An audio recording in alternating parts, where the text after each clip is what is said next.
They make the trek out to Burning Man for a week and a day. After a lot of work, oh, there's a lot of play. Party, party, party, drama, drama, drama, bitch, bitch, bitch. Year after year, they come back to scratch that itch. They all say their lives have been changed.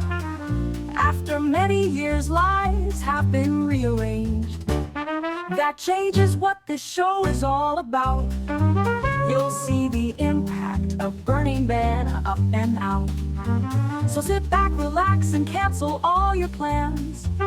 These are the stories about the shadow of the man.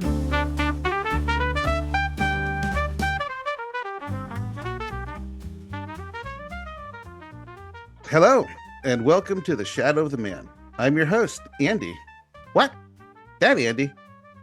Today, our guest is the one, the only, Otto Von Danger. Hi, Otto. How you doing? Hey, everybody. I'm hanging in there. So, this podcast is not just for like insiders. You know, there's a fair amount of people I think who've like never been to Burning Man. Some people don't really know too much about it. In my mind, I have these two people. I kind of made up a woman and a man, Sparkles and Brony.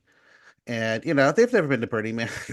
They don't know who everybody is. So it just like, I don't know, a couple of sentences, like, you know, just like a brief like elevator pitch. Like what would you describe like your Burning Man experience, like in like involvement? A job. Yeah, but what did you do? You know, like when did you Well, start? I'm a builder. I'm a structural engineer, and I'm an artist. Uh, in regards to Burning Man, I have other powers too, but those are the ones that Burning Man was after. Um, and they knew about me through people like Russ Leslie and Andrew Sano in the East Bay. Okay. I met Larry in '95, and he tried to talk me into his hippie gathering out in the desert, but there was no money. And being a builder, that's prime build territory for me. So I didn't go to Burning Man until 2001. Oh, okay. That was my first one, but that's when they started paying me. Yeah, yeah. So I've never been a participant or whatever you want to call it. I've never bought a ticket for Burning Man. I've Ah. only worked there. Not But to say you've that I didn't have plenty of fun. Yeah, but you've done things like you actually built the man, right? Like a couple Yeah, of I times. built the band. I was on the man-based crew, both or one or the other for about 12 years. And I seem to remember seeing some video of one of the like drive-by shooting ranges or something where it's like I Yeah, thought like that was you in the early days. Guns were allowed at Burning Man, I think, up until 2004 or five. So that yeah, we used far? to have gun orientated art. I do a little of that still on the side myself. Yeah. Front bat being the notable one. Because I thought, yeah, because in the video it seemed like you were kind of like the range master, like yelling at everyone. Well, I'm a range master when it's my art for sure. But Uh, yes, other people call upon me to be a range master. I'm a Marine, so yeah. I'm very good at that. Oh yeah. Oh yeah. Well, we'll get into all of that. Nobody's ever gotten hurt on any of my ranges, whether it be civilian or military. I'm just kind of surprised that the drive-by shooting range thing lasted that long. Like I thought it ended at like Well, that's the 96 thing. or So something. when I first got there, it was still relatively small. It was like 10,000 people in 2001. Yeah, Something. yeah. And 2002 was like maybe 15, 12 to 15,000, a little bit bigger, but not much bigger. Yeah. It wasn't until about 2004 that it started really exploding numbers wise. Yeah. So when it was smaller, we all really knew each other. If you don't know the person like verbatim, you knew them through somebody else. Oh yeah, So yeah. No, going my out there was a lot different. It was like yeah. going to a reunion. More now, it's Yeah, pretty it's cute, very sensible, and you different. don't know anybody. Yeah. But back then, we all pretty much knew each other, and I'm one of those kind of people. I walk in the room and everybody knows I'm there. So, Yeah, yeah.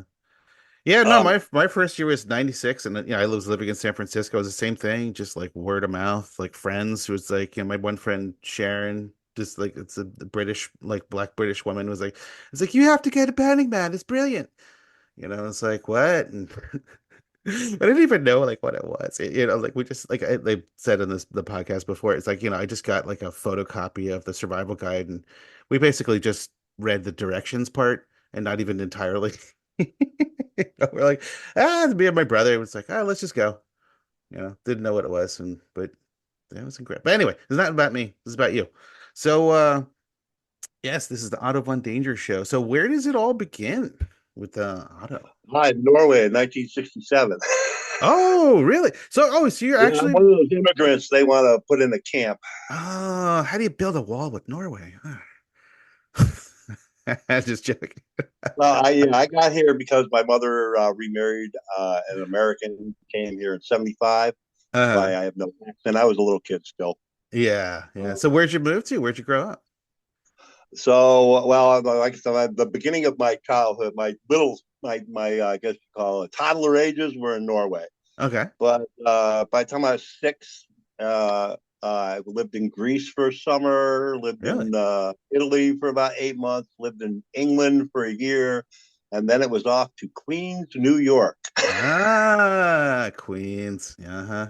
Yeah, I landed there and I looked at Queens, which at the time was, rubble, rubble, building on fire, rubble, rubble, building with way too many people stuffed into it, nothing working, So, what rubble, year rubble, was building that? on fire. And I was like, what did we land in the London Blitz? What year was it? Was it like 70s or something? 75. Summer of Sam. I learned about Uh-huh. serial killers and mafia car bombings and all kinds of stuff when I got to America. Oh yeah. Racism, Oh yeah. sexism to the 10th power.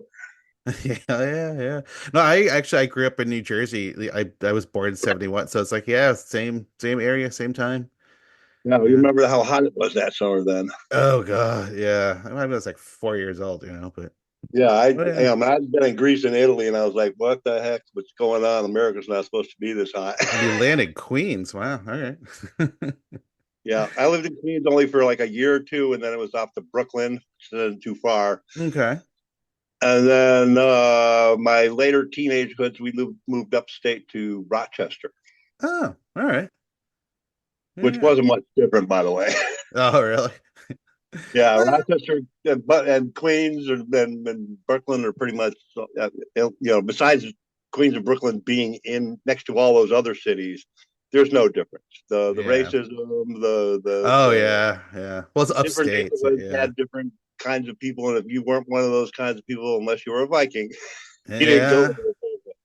I was an anomaly, so I was one of those people that never fit into any group, but all the groups kind of accepted me. Yeah, I can actually kind of relate to that.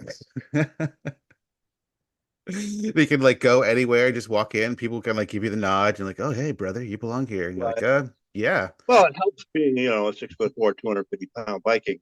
that's Most true. people try to stay on your better side, but I've also learned from that most people are fearful of me, so I go out of my way to show them that I'm soft and squishy. Yeah, yeah, I'm a gentle nice giant. guy. Yeah, You got to piss me off in order to get the violence out. So just don't piss me off, and you'll be fine. And I yeah. mean, like extremely piss me off. I don't mean hurt my feelings. Yeah. So yeah, so you grew up so like that's where we at Rochester. Do you graduate high school there? Did you go to Yeah. college or did you go into the I, Marines? I was offered a scholarship, but even with the scholarship, it was just I wasn't going to go into $80,000 of debt Yeah. for a job that was, at that point Reagan was in power and America was going downhill as fast as it could. Oh yeah. I remember. So I skipped on the. I already knew I had like 20 college credits from AP courses. Oh, okay. By the time I was ninth grade, I could have graduated high school. I stayed in for the tax credit Oh, and just took AP courses for the next 3 years. wow. Huh. Hence why I was offered a scholarship. I also played sports. I was good, but I wasn't like going to go be professional or anything. I could have maybe skiing, but back then the Olympics, Uh, if you were an immigrant, you couldn't compete in the Olympics oh, in the really? country you were living in. Now you can, but back then you could not. So my, Uh, my cross country and biathlon ski aspirations were cut short. oh. Huh. When was the last time you went skiing? Well, now I'm so disabled I can't walk, so it's been a long time. Yeah. I think the last time I went I'd say skiing at least was 15 94 years, or something. 20 years. Wow. Um, Well, anyway, I don't want to get off topic. But so anyway, I so covered so when did everything you business wise. So I take it you graduate high school, what, like 80s or something? Yeah, Yeah. So then, mid so, 85, so, 84. oh, okay. So then, yeah, what did you do after that? I hung out for about a year, realized if I kept, and I was working and whatnot, but my life wasn't going anywhere. And I was partying and hanging out with that group, going to on Dead tour and stuff like that. And I realized, law of averages, if I keep doing this, I'm going to end up in prison Hmm. or dead. So I said, I got to get out of here. And I went in the Marine Corps, being a Viking, getting on a boat and going to the other side of the planet to either fuck or fight people. Sounds like right up my alley. I'm more Uh, interested in the meeting the people than I am the fighting them, but I'm good at both. yeah. So that was what, like mid later 80s Marine. Yeah. So So how long? 85 through, I was in the Marines till 92. And I was involuntarily extended for the first Gulf War. Oh, So yeah. basically, an extra 2 fucking years. Hmm. Pardon my French. So that's what, like 7 years or so? It's 6.5. 6.5. Wow. Are you a combat veteran? Yeah. Oh, wow. Wow. Yeah. Well, Multiple theaters. But oh, well, a thank you lot of for that your I can't talk service. about. Some of it I can. I was in Panama, just cause. I Really? did a lot of time in South and Central America. I can't really quote on. I was kicked Hmm. out of El Salvador for not flying orders and threatening all of them when they wanted to do some bad stuff. Again, I can't really disclose Yeah. it. Yeah. And then I remember seeing something you'd posted online. Like, tell me what's the difference between a hard landing and a crash? Okay, a crash is when everybody dies in the helicopter, pilots, crew, and anybody that's riding on the helicopter. A Yeah. hard landing is if anybody survives. So if one person survives, it makes it a hard landing, even if everybody else dies. Wow. But if everybody survives, then it's a hard landing. Or yeah, Or yeah. Well, if everybody dies, it's a crash. it's a crash. Yeah. Everybody has to die. So I was in third three hard landings, obviously, because I'm still here. Yeah. Wow. But they were crashed. Wow. I was Uh, there was four of us that survived the first one I was in. The second one, everybody survived, but we shouldn't have. And the third one, I was a sole survivor. wow. Wow. That's heavy. Heavy. So then let's see, you got out, what'd you say, like 96 No, or I got so? out right after the Gulf War, so Oh, night 92. 92. So yeah, so what happened to you after that? Where'd you go? Well, I went up. I moved. I had some friends from the Marines that were in the Santa Rosa area, so I moved up to Sebastopol. Started get back into construction. Like I said, I'm a builder, Uh-huh. and a couple months into that, I had this. I felt like I pulled a muscle in my shoulder really bad. Uh-huh. And so they sent me to the doctors and did all kinds of tests on me, and they could not figure out what the hell was wrong with me. And so they said I should go to the VA. And I did. And the VA said that at the time, Gulf War syndrome was still not even a thing. Yeah. Yeah. And they basically told me because of how bad my symptoms were that I probably didn't have more than, I wouldn't see 94. I might see 93. I mean the year or the age. Yeah, they gave me a year. I thought they were saying the age. It's like, I don't think I can live past 94. Like, oh, that sounds good to me. But oh, really? Like, that's amazing. A Yeah. year? And so I sat around for a year in pain. They didn't know what to do. They tried to do some surgery on my shoulder, and that didn't do anything. And shots of what do they call that? Steroids or something? Yes, it's like a steroid. Yeah. And they shot me in the spine, and that didn't do anything either. And so they put me on barbiturates and tried to send me to physical therapy. Like, yeah, have fun. Lucky for me, I don't like barbiturates, so I stayed away from the heroin pills. I mean, I would get That's them, good. but most of the time I would they would just sit in my closet, or I'd give them away to friends that needed them. Yeah. Yeah. Yeah. Which is a good thing because I'd be dead right now if I had taken all the pills they wanted me to take. Wow. I would have Well, been a junkie before I died too. yeah. But I mean, it's just with the whole, Well, you got to understand the VA's prime motive is to kill you so they don't have to pay you. Well, yeah. I mean, I'm not joking. I'm not being facetious. Right now, I'm still fighting the VA to get my 100%. I'm at Wow. 90 rating, which pays half of what a 100 rating pays. Really? And they've been doing evaluation. Every doctor I go to agrees that I am 100% fucked up, and they are still dicking around with giving me my 100%. So, like, I can't afford to live. Wow. And if I did not have the support network, the friends and family I've met, Yeah. through Burning Man and other things I've done in my life, Yeah. I'd be dead. Wow. And again, that's like I said, the VA is set up to make your life so miserable and unlivable that you want to kill yourself. This is why 22 Marine or 22 veterans kill themselves every single day. Really? Wow. Yes. That's incredible. But now, like you said, you have a great like support network, a lot of friends, Right. So that's why I'm still here. yeah. No, but to me, that's always been kind of like the thing that first attracted me to Burning Man, and the thing that's kind of kept me coming back was what I call the connection. It's just Yeah, that all the things Burning Man has influenced me. The best thing is the connections I've met all right. and made, Well, the we'll get friends to I've that made. part a little later. But yeah, so I guess we're at 92, you're out of the military. So do you go back to upstate New York, or what do you do from No, there? no, no. I came down to Oh, Oakland, that's right. San and Rafael. with some friends I used to tour with in the Dead. Uh-huh. I worked some, construction here in the Bay. I did do a couple. I went out and helped a friend out in Montana for about 8 months. Drove semis while I was up there. All right. That was a nightmare. I loved. It was beautiful up there. The Flathead Indians are awesome. If you're ever up Uh-huh. there, make sure you go give them some love. They'll give you some love back. Oh yeah. But the Anglo Saxons up there are horrible, I can imagine. Yeah. say the least. And they're all men. Oh, really? It's like 20 men to every woman up there. Yeah. So it's not a place to go find the love of your life unless you're a woman. I guess. Yeah, yeah. Wow.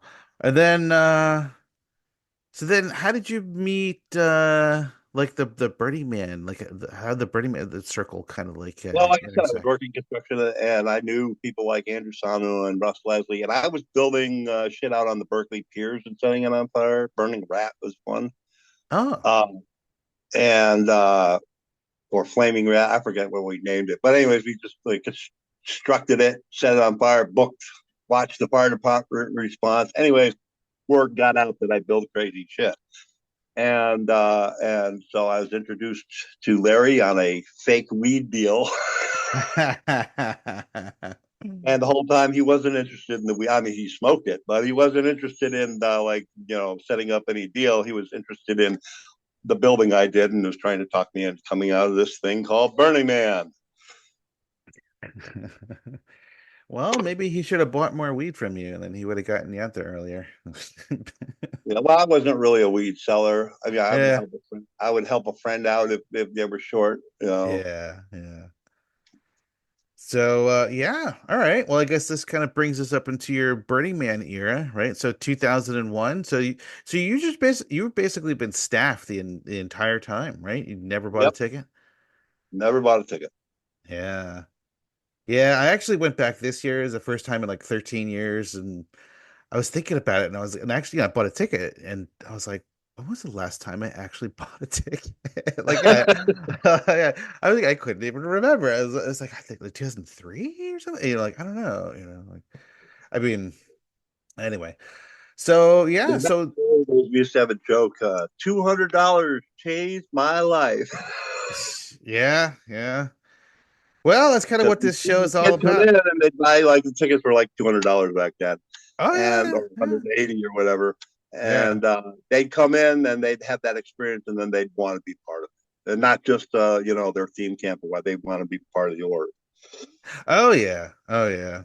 I mean, I don't know. I kind of divide people up into kind of four groups. It's like I think there's a good amount of people like especially nowadays, the past decade or so, like I think there's a good amount of people just it's kind of like a bucket list thing, and they're just kind of like, Yeah. oh, I'll check it Yeah, off and Burning go. Man isn't the scene that I mean. There's some people of that scene still there, but that scene is not. It's not. That's not Burning Man anymore. Where Burning Man used to be pretty much just that Well, scene. I think there's And like, I'm not yeah, against that or anything, but it's a festival now. You yeah. I know, mean, I think there's different like groups, different communities, but yeah, but I mean, I can, yeah, I break it down to the well, four like the groups. Flaming Lotus Girls, which I've worked with many times, they're still out there, Oh yeah, oh yeah, and they're yeah. a great group of guys and gals. Yeah, yeah, yeah. But yeah, so I mean, I think you have a good amount of like Help looky them with loos. their Angel of the Apocalypse and Serpent Mother. Yeah, yeah, yeah. But no, I think you're probably one of the few like I said, like most people go to kind of just check it out and be kind of tourists, and then like a smaller percentage was like, oh, they kind of like will go back a couple years, but if you don't get involved, after 3 years, kind of like, been there, done that. It's only the people who actually get involved, like, you volunteer or you become staff or you do a theme camp or an art project or whatever.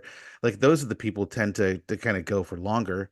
And then, then there's the rarefied few who's like, oh, if this has been their Well, it's also, like, the bragging right thing, which is I could never understand. Oh, I've been a yeah, Burning Man the last 18 Burning Mans. I'm so cool. yeah, yeah. There's a fair amount of ego flying Roger's around the right. play. Go somewhere else. Like Yeah. even the EA, if you like the Burning Man thing, there's regional burns all around the world, and they're more like what Burning Man used to be. Oh yeah.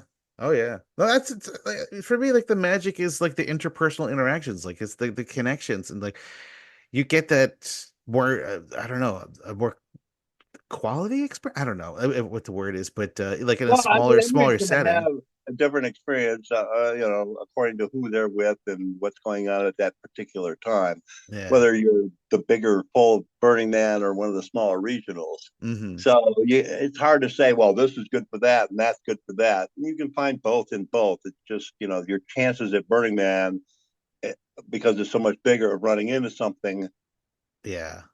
higher, but running into more people and getting more intimate contacts is probably more likely going to happen at the regionals. Of course, you can also get that at Burning Man too. Yeah. Well, also Birdie Man, like the early days too. It's like, oh, there's only 5,000 people there. It's like, yeah, a lot Yeah. different than like, 90,000 people. And that they say 90,000.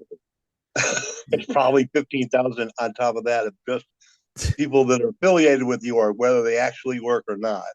Oh The yeah, yeah. I mean, managers, how they do the DPW, numbers, I don't know. lighters, all that stuff. Yeah, yeah. Because I think in terms of the numbers, what I saw was I think 2019 was like the peak year. It was somewhere like 80, 90,000 something. I think this year, I don't think the numbers are quite in yet, but it was Well, this is somewhere the like, first year it hasn't sold out, and that's probably because the last year's rain out.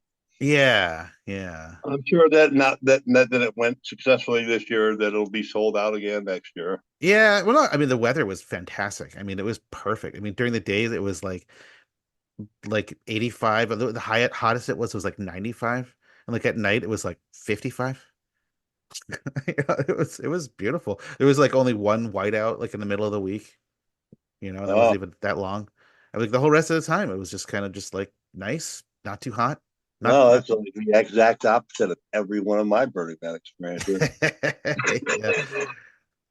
So I don't know. Maybe next year people will be like, "Oh, Burning Man's awesome. The weather's perfect all the time," and then maybe. That's what will happen. They'll show up, and it'll be some. But remember, it's not an adventure until something goes wrong. Oh yeah, oh yeah, exactly. Can't have too much fun. So yeah. So That's how half the many? fun is surviving some abysmal situation with your friends, and then having that camaraderie, though, or commiseration. Yeah, yeah. Well, that Remember when must. we survived that rainstorm and blah blah blah, and we fed each other, and yeah, that was so great. You're looking back on it, of course, fondly, but while you were in it, you're going, after that. Oh yeah, yeah. I mean, I don't know. I mean, do you see any parallels to serving in the military? It's like Oh yeah, you're. in fact, there was a few of us Puerto Rican Marines in Burning Man. One just passed Cowboy Carl, Oh yeah. and then there was Headhunter Eric, who was also DPW. Uh-huh. Not yeah, Carl's dead now, but me and Eric no longer go to Burning Man. But yeah, one of the things that drew us was the the dangerousness of it. Mm-hmm. Mm-hmm. One thing a lot of us combat veterans chase is the adrenaline. Right? That's why a lot of people get into heavier drugs that are combat veterans is they're trying to find that same high. You won't find it with drugs. Yeah. It's just adrenaline. Huh. So, how many times did you build the man base and built or the man? The man and the man base, it was 12 times. I 12 didn't build times. both every year, though. Some years I only worked on the man base. Some years I only worked on the man. Most years I worked on the man. I think minus 1 year Ah, out of okay. those 12. And I think I've worked on like 6 or 7 man bases.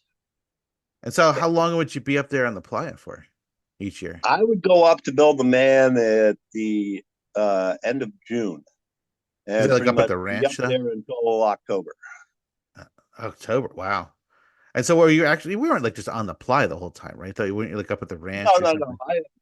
something. Well, we used to. We'd be out on the ranch, and then we'd get out of the playa early. But then, because of rules and whatnot, they did the trailer park. But I never stayed in the trailer park because I got along with the locals, and I just stayed with them. Ah. Again, that's part of my Viking superpower. Yeah. I can go anywhere in the world and make friends pretty quickly. Oh, that's awesome. All right. So yeah. So then what was your last year? Like how did 2012 was my last year. 2012? Yep. Wow. So what caused you to stop going? Well, first of all, I was over the event, the spectacle of Burning Man. I'd been over it for about 6 or 7 years at that point. Hmm. Uh, to me, it was just the same party over and over again. A bunch of people driving around with glow sticks in the dark in a Hmm. circle looking for something to do at Burning Man. I'm like, literally, there's something to do 10 feet in any direction, and you're still driving around in circles. What? Yeah. but but I still like going there and building art. I'm an artist, and so 2012, I knew it was going to be my last year. At that point, I could barely walk, and I wanted to be, one last big hooyah, and I did burn Wall Street. Ah. What was that? The That was my 2011 was my last year because like in yeah, 2012. It was 5 buildings. When I mean buildings, they were buildings. The New York Stock Exchange. I had Goldman Sachs, Merrill Lynch, Bank of America, and Chaos Manhattan. Ah, I think I've seen pictures of that. Yeah. You probably Yeah. have. It's funny because like I remember seeing pictures of that and you're like, I burnt it. So it's a picture and you're like, I burnt this or I built this and like and then for some reason I thought it was the God, was it from 96 Helco? You know, they did Yeah. built a bunch of buildings and then like they burnt them down. For Well, that's Helco was one building and it was red and it looked similar to my Bank of America. So a lot of people had a lot of ah. similarity. See, that's why I thought it was like I was like, oh, Otto goes like way back. Like, all right. Well, I knew John Law back then. I didn't go to Burning Man, but I knew those guys. Hung out Hmm. with them, not at Burning Man. Yeah. Do you see any of those guys still like I now? rarely see anybody, and of course Larry's passed now, so Yeah. I generally don't see them. I don't see much of anybody. I'm disabled, so I'm pretty much Yeah. trapped at home. Every once in a while, I'll venture out to a little gathering. I don't like going to big Burning Man gatherings because I just get swarmed. Yeah. Yeah. I'm not famous, but I'm Burning Man famous. That's funny. So yeah, so what is your shadow of the man? Like how is what's Burning Man done to you? Point to the doll where it touched you, you know? And it was a love hate relationship the whole time. Uh-huh. I'm really good at building shit. I'm a good structural engineer. That's why they brought me out there, but they didn't want to hear it, and none of them had. Not none of them, but pretty much none of them. They're like I said, there were good builders like Sano and uh, Russ Leslie, but the people they had in charge had no clue. Hmm. Um, And when Mr. Clean was running the DPW, he just let me do my thing. But he got in an incident, and Marion took over. And when she did, me and her did not see eye to eye on anything. Oh yeah. And it was a tough couple of years, but she realized more and more that everything I suggested to her was correct. And she turned around, and then we ended up being good friends. And Okay. she listened to me a lot. But the people that they put in charge of like the DPW or different, you know, parts of the org, I had bumped heads with because they didn't know how to build anything, and were telling me how to do it. Uh, The big problems burn Wall Street on that. That made that project $60,000 more than it should have been, wow. just to mess with me. So yeah, when I left, I was done with burning. Uh, hmm. But like you said, like we were talking about earlier, it's like you have a great support group, you have a lot of friends. I mean, like yeah, I mean Birdie Man, like I don't know, something about it. It's just like it creates these like connections between people. I mean, some people it's like, you Yeah, only see one for thing like about Burning Man is Burning Man is a bunch of if you were out in the real world, there'd be a bunch of different circles. You'd have your goth people and your artist group and your hmm hippie group and your raver group and various other groups, and they would never really overlap at all. And you go to Burning Man, they all overlap, yeah, yeah. and so you would meet a whole bunch of people and that you would not normally meet, and those connections would make the art and the experiences even more intense. Yeah. I mean, maybe it Like I takes said, like oh, and I still have hundreds of people that I consider friends hmm that I've met from the Burning Man, and every once in a while they pop back in my life or they help me out in my moments of need because I'm disabled. Yeah, yeah. Wow. Well, anything else you want to say, or you want to any plugs or oh, actually I wanted to ask you, did you find a roommate yet? I have not found a roommate yet, so I might be homeless and dead here soon. Ah.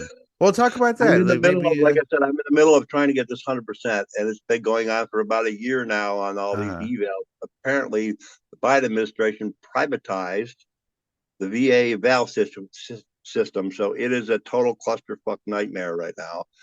If it comes in time, like I could wake up the first next month and have a whole couple $100,000 in my bank account and have that 100%, or it might be 6 months from now. I don't know. wow. It's been a year now. I don't know. So I don't know if I don't find a roommate, I don't know if I'm gonna have a place to live next.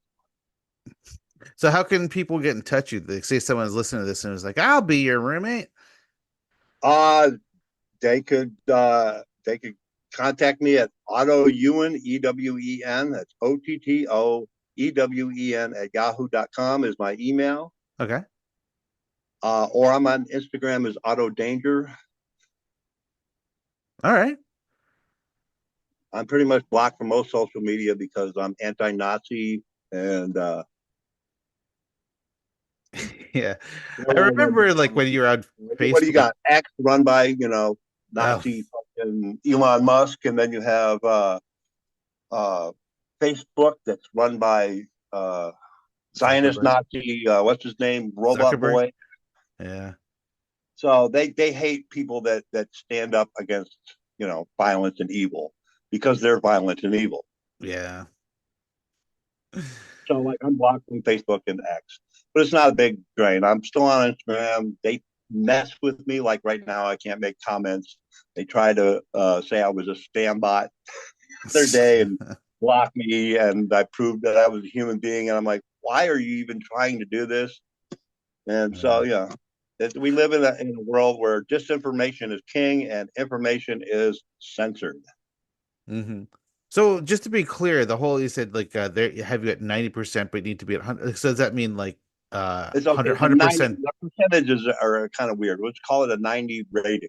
Uh-huh. Okay. So I'm at a 90 rating for disabled, which means Okay. I'm 110% disabled. Uh-huh. In order to get a 100 rating, I have to prove that I'm 135% disabled. Okay. Okay, this is Congress math here. Okay, All right. and they do this intentionally. Like I said, their goal is to kill as many of us veterans as they can, so they don't have to pay anything. They love to send us war, but they do not want to deal with us afterwards. Mm-hmm. Uh, and then 90% pays about 50% of what 100 or 90 rating pays about 50% of what 100 rating is. That's the difference. Even though it's only 10%, it's That's not 10% difference on how much money they give. that's weird. It's 50%. So I get about $2,100 a month, and my rent, which is cheap, about $1,600 a month. Wow. Okay, that's not including cell phone, internet, power bill. Yeah. So I go hungry every month. Ah.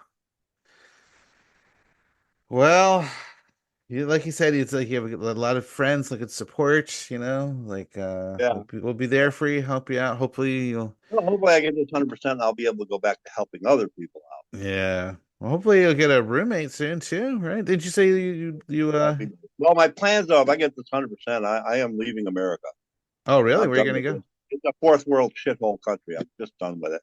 Yeah. Where are you gonna go? Every other country in the world, even Kenya now, okay, they were the last other holdout, has socialized medicine.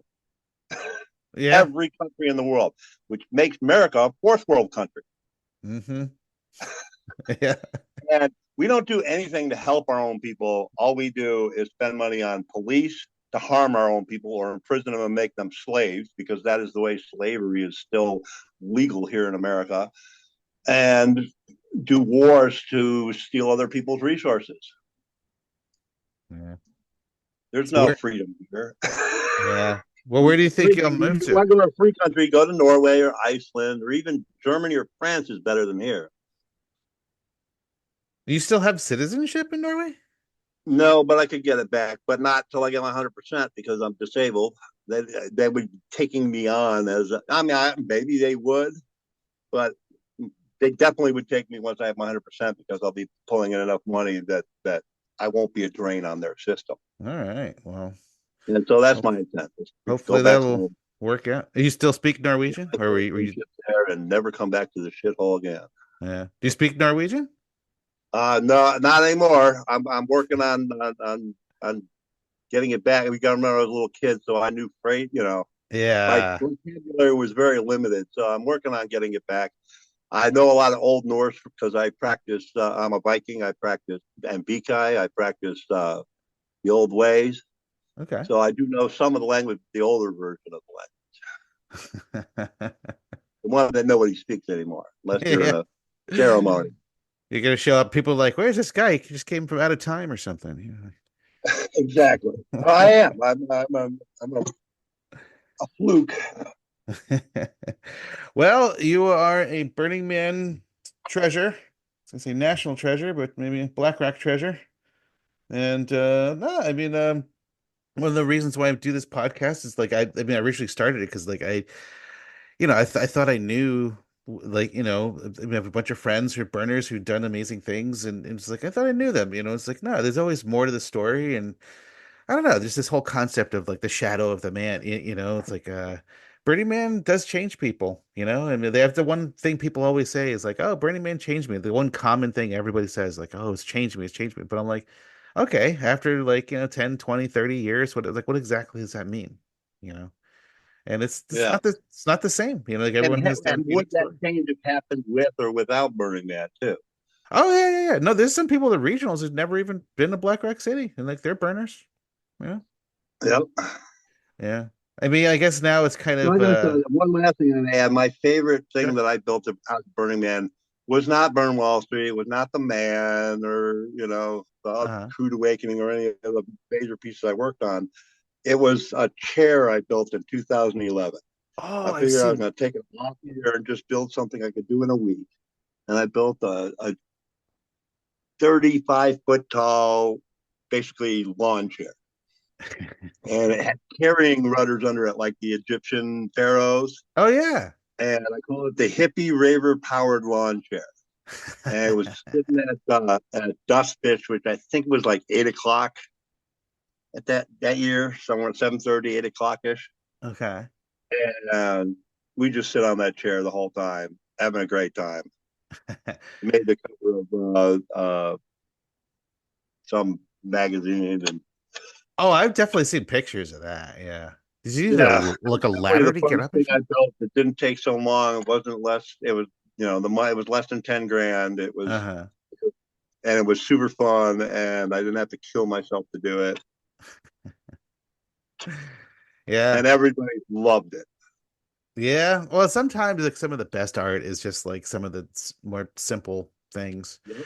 I mean, I remember one year early on just seeing these weird lights like out in the playa, and they're just kind of just going in this weird pattern. I couldn't figure out like, or like when we would just walk towards it, and we get up on it, and it's basically this was like in the like late '90s, right? So I think it was like helicopter tail rotor, and at the end of each one was an old, like a tube TV, and each TV was just like playing static, and it was all like wired up to it, and it was kind of a low RPM, it was like whoosh whoosh whoosh, like, and it was a very simple thing up on this pole and had this like little electric motor. That was it, but like from across the playa, it just made this like crazy, just kind of like a visual like light thing. And I don't know. I mean, it's what I love about Burning Man. It's just, I mean, some of the like the simple things can be Then there was incredible. the human zapper in 2001. Oh, Big Daddy built this cage and electrified it. Inside of it was a bunch of really cold beer, and we'd sit there on our coolers and we'd electrify it. The hippies could reach; there was no way you could reach in there and get a beer without zapping yourself. And so they'd spend hours zapping themselves, and we'd back them all off, turn it off, refill the beer with cold beer. I go back and laugh big at it. That's awesome. Well, Otto, thank you so much. This has been a pleasure. Hopefully I'll get the episode up by like this weekend or so. And yeah, it's great talking to you. Cool. Yeah, send me a link or whatever so that Oh, I can. definitely will do. Yeah, yeah. All right. Well, thank you very much, Otto, and I'll talk to you soon. All righty. Thank you for listening. If you enjoyed this show, please subscribe, rate, and review it on Apple Podcasts. It just helps to get this show seen. Please tell a friend and help to spread the word. If there's enough support, we can do a lot more of these shows and publish more shows per month. If you would like to contact us about being a guest, what you think about the show, or whatever, please send an email to shadowofthemanpodcast, that's all one word, at gmail.com. You can also follow Shadow of the Man on social media on Facebook, Instagram, X, and YouTube. The links for these pages are all available on the front page of shadowoftheman, all one word, .com. See you next month for a new episode of The Shadow of the Man. Thank you for listening to this latest show. We have to make another one, so gotta go.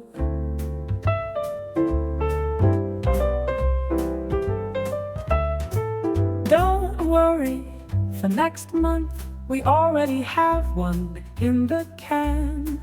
Very soon you'll be listening to a new Shadow of the Man.